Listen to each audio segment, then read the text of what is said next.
కీర్తనల గ్రంథంలోని 28వ అధ్యాయము. దావీదు కీర్తన.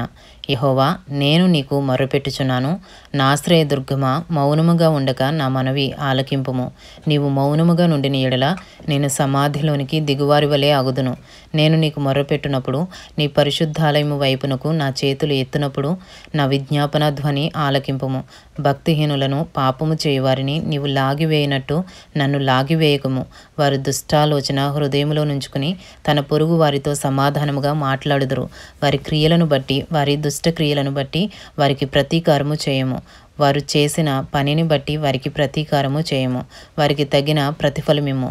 యెహోవా కార్యములను వారు లక్ష్యపెట్టరు, ఆయన హస్తకృత్యములను వారు లక్ష్యపెట్టరు. కావున ఆయన వారిని వృద్ధిపరచక నిర్మూలము చేయను.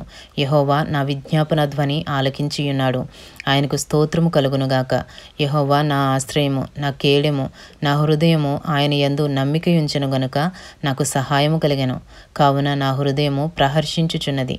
కీర్తనలతో నేను ఆయనను స్తుతించుచున్నాను.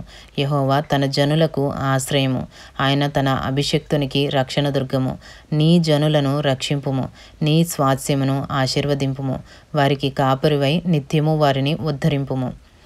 కీర్తనల గ్రంథంలోని 28వ అధ్యాయము ముగించబడినది.